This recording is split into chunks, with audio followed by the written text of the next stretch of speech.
We bring in CBS News senior White House correspondent Weijia Jiang because she is at the vice president's residence. And Weijia has some new reporting on what happened this weekend that led up to the president's decision. Weijia, what can you tell us?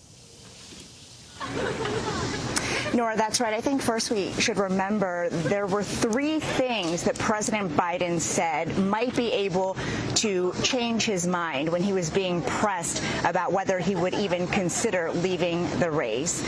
Number one was the Lord Almighty. Number two was some sort of medical condition that sidelined him. And number three was if his team showed him data that showed that there was no way he could win. And that's why that's so important, Nora, because we know that he was surrounded while he was isolating, recovering from COVID, with his very top, most trusted advisors, including Mike Donilon, who is known as the data guy, the guy who can really interpret what the figures mean for the president. So we know that last night on Saturday, he was surrounded by this team, and they were continuing to work through a potential path forward. But the president, we are told from people familiar with his schedule and these conversations, began to come to this ultimate decision yesterday evening alongside his team. And then today, he made separate calls to the people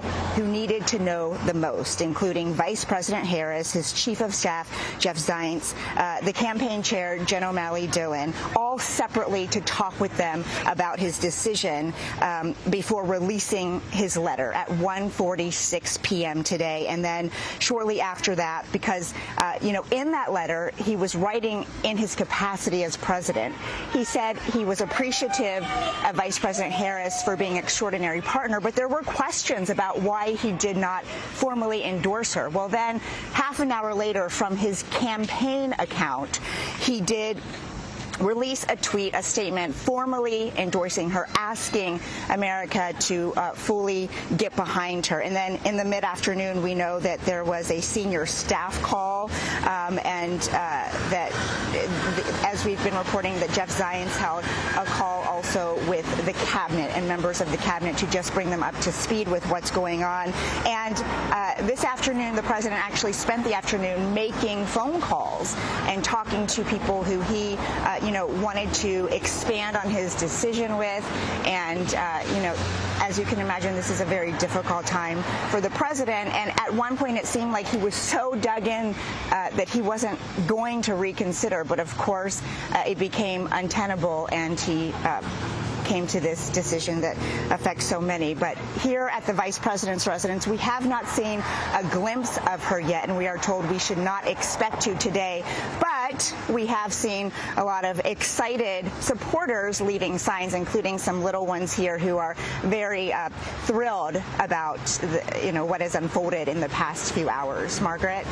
Well, thank you, Weijia Jiang. And anyone who has covered Joe Biden knows that he really takes his time with decisions. He's known for painting over decisions. So we have to believe that this wasn't sudden. And it was methodical, and it was data-driven, and it was Socratic in the sense that he would have asked a small but influential group of advisors, and probably was taking account of what lawmakers were saying and the way they were saying it.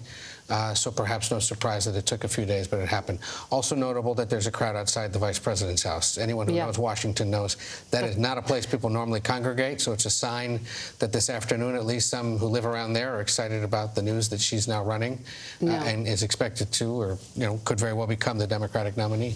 Not an easy corner to stand Not at all. in Washington.